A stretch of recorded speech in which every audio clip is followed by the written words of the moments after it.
Welcome to RoX Productions, where in this video, well, we're here to talk about the latest addition to Star Trek, and we are going to talk about the very first episode of Star Trek Lower Decks. Stay tuned. Hey everyone, Gary here with RoX Productions. Now, before we get started, I just want to take a second and say thank you for stopping by and checking out our video that we have here today discussing Lower Decks. I know it's something a little bit different than what we normally do here on the channel, but I appreciate you kind of sticking around with me on this. If you like what you see here, I invite you to check out some of the other videos that we have on this channel. And if you really like what you see here, do me a favor, and it's more important now than ever before. Hit that thumbs up button, hit that subscribe button, but most importantly, hit that bell notification and make sure you set your notifications to all. That way you will make sure that you get notifications every time we upload new content, because YouTube, well, they're taking away email notifications from everybody. So thanks, YouTube. So Star Trek Lower Decks has now premiered, at least the first episode, and we're going to go through, and you've seen in all my videos, I have why it rocks and what could be improved.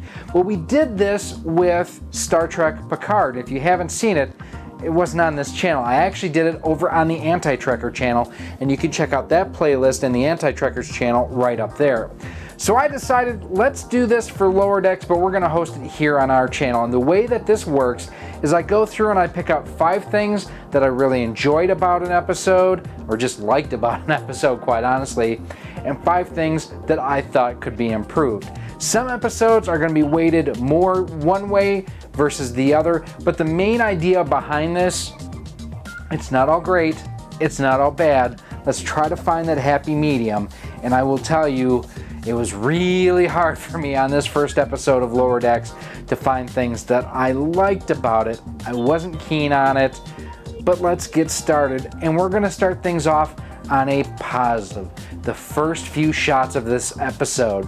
If you wanted to feel like you were in the next generation era of Star Trek, it sets the vibe immediately. You see the starbase and everything. You see us panning inside the starbase where you get to see the Cerritos in basically space dock.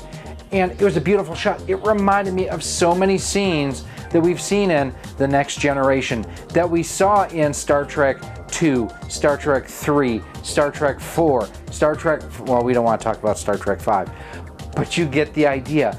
It really did a great job of setting the aesthetic early on that, you know what, this is going to harken back to a continuation of The Next Generation, Deep Space Nine, Voyager timeline, and it is not going to deal with like the timeline from the J.J. Abrams universe. So it's basically set before the destruction of the Romulan Empire, really, for lack of a better term.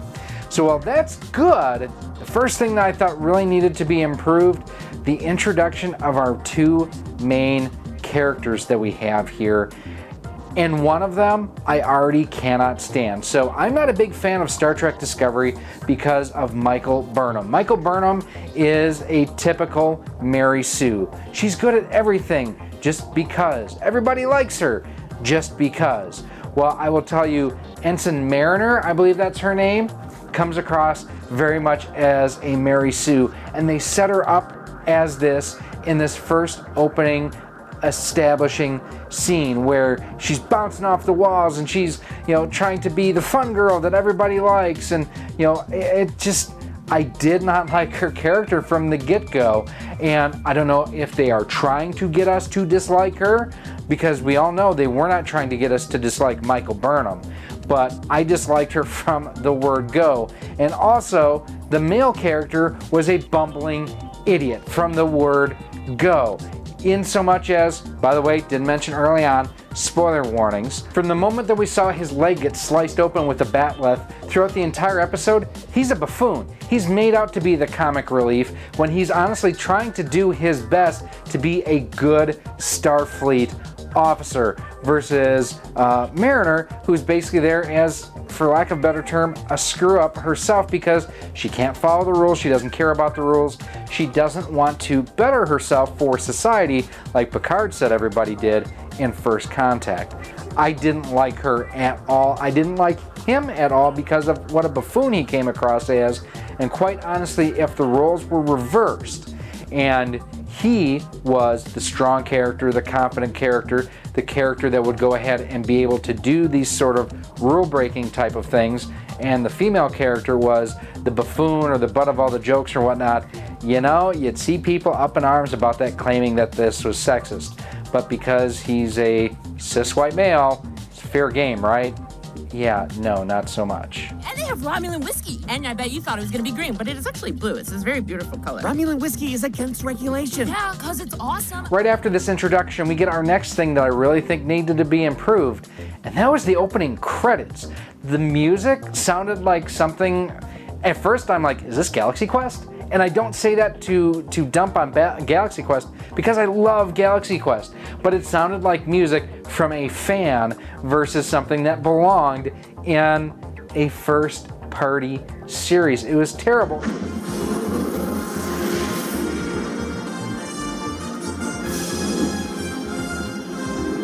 And the animation, I thought, I have to say, the animation, the ships and everything looked cool. When we get to see the Romulan birds of prey shooting at the Borg cubes, it was really awesome. But everywhere the Cerritos went, you could just, it was a ship of screw-ups. From having it fall into a pulsar, to hitting essentially an iceberg on an asteroid, to getting shot at once in that scene with the Borg cubes and the Romulans and everything, and hightailing it out of there. If this is going to be a ship of screw-ups, you know what? I don't want to see it. I'm not interested in it. I'm not interested in tearing down what we established as a great organization back in, starting in the 60s, moving up through the 80s with the movies, into the late 80s with TNG, into the 90s with TNG, with Deep Space Nine, with Voyager, and even going back into the early 2000s with Enterprise. You never felt like there was a ship of rejects out there. The only one time that there was, it was a Klingon ship, and Worf was sent basically to help kind of clean it up. So I did not like this opening that, again, makes you think that everybody in this episode is a buffoon, is a moron, is an idiot, and shouldn't be there. And I think that's one of the things that I don't like as much about the Orville as other people do, is characters on there have that buffoonery sort of character arc. And it just, if you're a buffoon, you wouldn't get in. You wouldn't be there in the first place. So that is something that I really struggled with. As we get taken around the ship by Boimler and by Mariner, we get to see an epic shot out of the back of the ship. And this is my next thing that I thought absolutely rocked. And this is where, looking at where this series is just in one episode, I thought aesthetically, they nailed it. It looks great. I like the uniforms. I don't love the uniforms. I like the uniforms. I don't like the white stripe. I don't know why. It's just one of those things. And I don't believe that they have to be 25% different. They are owned by CBS Viacom. CBS Viacom is producing and ordered this series. They don't need to be 25% different. But this shot out of the back of the ship, it gave you a sense of scale that really was quite humbling to see, and just, it was a beautiful shot. Even though it was animated, it was a beautiful shot. But from this great shot, we get to see something that just, it doesn't make sense. It's like the Chewbacca defense. If Chewbacca should not be on Endor, it does not make sense. Why would they have crew sleeping in the hallway? Are you telling me Starfleet design would design a ship so poorly or have it so overcrowded that you don't have enough crew quarters? This was dumb. It was one of those things that kind of pushed the envelope a little bit of, oh yeah, we don't care if we walk around nude, 3/4 nude in a towel. You know, we've evolved since then. It wasn't needed. There was no need for this, and it was stupid. And it's one of those things that I really hope that we don't, like, I'm completely expecting someone to drop trow at some point in time, just because we're going to see butt cheeks, and we already did. And that was the next thing that I thought was kind of dumb and needed to be improved, is as they are in the holodeck, and Boimler, is that how you pronounce it? the male ensign and everything. You know, he leaves because he gets called up to the bridge, and you have Mariner who decides to go ahead and change the holodeck program to a workout facility that's all nude. Why? What? This is one of those things where, looking at this first episode, it's not going to appeal to the core Star Trek audience from a story standpoint. From an aesthetic standpoint, absolutely nails all that stuff like I mentioned. But from a story standpoint, it really doesn't. But it's not something that you can show to Rick and Morty fans who are younger either. I'm not going to want my kids to see something like this. There's no need for it. If it adds to the story, great. But gratuitous nudity and language just for the sake of gratuitous nudity and language, it doesn't add to the story. It doesn't move the plot forward. It is not needed. Now, as Bemler does get called up to the bridge and separated from his compadres, it's interesting to see, and I like the fact that as he is on the bridge, he suffers from a little bit of hero worship. As he gets up there, he sees and is nervous by everything that is going on the bridge. And again, the bridge aesthetic looked great. If you like the bridge of the Enterprise D, it will remind you a whole lot of that ship. But I like the fact that he was nervous not because of anything other than this is what he aspires to be. He wants to be the confident commander, the tactical officer, the bridge officer, the captain. This is what he is looking to gear his career towards. And I think that's a wonderful thing to show the aspiration of this character. And the nerves, perfectly legitimate as he's going up and doing it. I liken it in a better way, and it's going to sound weird, Monsters Incorporated, when you have the two kind of janitorial teenagers that meet James Sullivan and whatnot. It's hero worship and it's nerves, and I thought that they played this off very well. I did like the interaction between him and the captain and some of the other senior staff as well. It was one of those where he talked too much out of nerves, but he also was very quick to try to please. And I thought overall this was what I wanted to see more from this character and less of the buffoonery. The next thing I thought needed to be improved was, well, the second contact mission, the away mission. It was dumb on so many different levels, in so much as the consequences from it. When you have Commander Ransom beaming back up and he's gotten stung by an insect, the biofilters in the transporter should have picked that up right away, that there was a foreign contaminant there.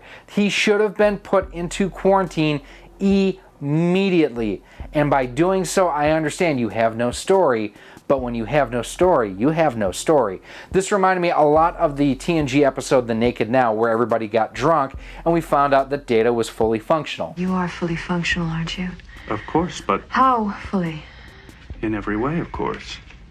I am programmed in multiple techniques. It was not an original story by any stretch of the imagination. They basically, like I say, and The Naked Now was a takeoff of a TOS episode. I wish I knew the name, but you get my point here. The whole thing was so absurd that where Star Trek the Animated Series kind of gets poked fun at and called hokey and whatnot, you could look at that and see how it fit in the original 5-year timeline of the mission of the Enterprise. This is just dumb. And I don't know how many times I got to say that, but they were put in dumb circumstances because of dumb choices by dumb people on a dumb ship, on a dumb show. I'm sorry, I'm yelling. But it's one of those that the whole premise behind, the bug bite that caused the anger, the madness, whatever you want to call it, space madness. Plotting against me is mine taken by space madness. By the way, they're bringing Ren and Stimpy back. I think it's going to be terrible. I digress from that. But the whole premise of that mission, getting them back up, even with Mariner and Bumler being... Bumler, I just realized he's a bumbling idiot. I just realized that as we were filming this. It's appropriate. With him spying on Mariner and everything, and her giving, shovels and hose and whatnot to the natives. Everything was done to way over the top in a way that wasn't good, it wasn't compelling, and it just wasn't necessary. And I know other people have enjoyed this episode. Anti-Trekker, who I referenced earlier, I think gave it a 6.5. Lore Reloaded, another great Star Trek channel, thinks very highly of it as well. I just did not care for it. And one of the biggest things I didn't like about this was something that we were kind of afraid of coming out of Discovery and coming out of Picard. It's a trope with Kurtzman Trek, and that's the language. I mean, when you have, Mariner calling Bumler a bitch, when you have the Doctor, now on my stream it was bleeped out, but when the Doctor drops the S-bomb, Holy it's not necessary. And again, it's one of those things you can't bring along the next generation, no pun intended, of Star Trek fans with something like this, because you will have people like me that will not show it to the next generation of fans. This is not how you grow and cultivate the fan base. It just doesn't work. And again, it doesn't add to the story, so why do it? For shock value? You know what? We've all heard, Admiral Potty Mouth on Star Trek Picard. Sheer hubris. We've heard four-letter words in everyday life. Having it in a cartoon about Star Trek, you know what? That don't impress me. You know what would impress me? Good stories that make sense with good writing. How about that? Shock me for a change. But I'm going to leave you on a positive here with, so that's our 5 things that we have that we thought could be improved. The 5th thing that I liked is as they were in their equivalent of 10 forward, let's call it the bar, you get a lot of references to old Trek. You get references to Khan and the Genesis planet and to the whales and to the Chadich, which was a reference to Worf and Picard. You're gonna be my Chadich from now on, baby. Okay. You got references to Spock and Sulu, which was great, but these are all just kind of callbacks versus like building upon. So it's like saying, do you remember that one time when the Enterprise, and then kind of go off on a diatribe. So while I like this reference, do something with it. Don't just make those references and let it sit and fall flat. But these are just my opinions of what I liked and what could have been improved about episode 1 of Star Trek Lower Decks. For me, there were a lot more things that I thought needed to be improved. I kind of had to pick and choose where we're at just to get to 5. But let me know what you think down below in the comment section.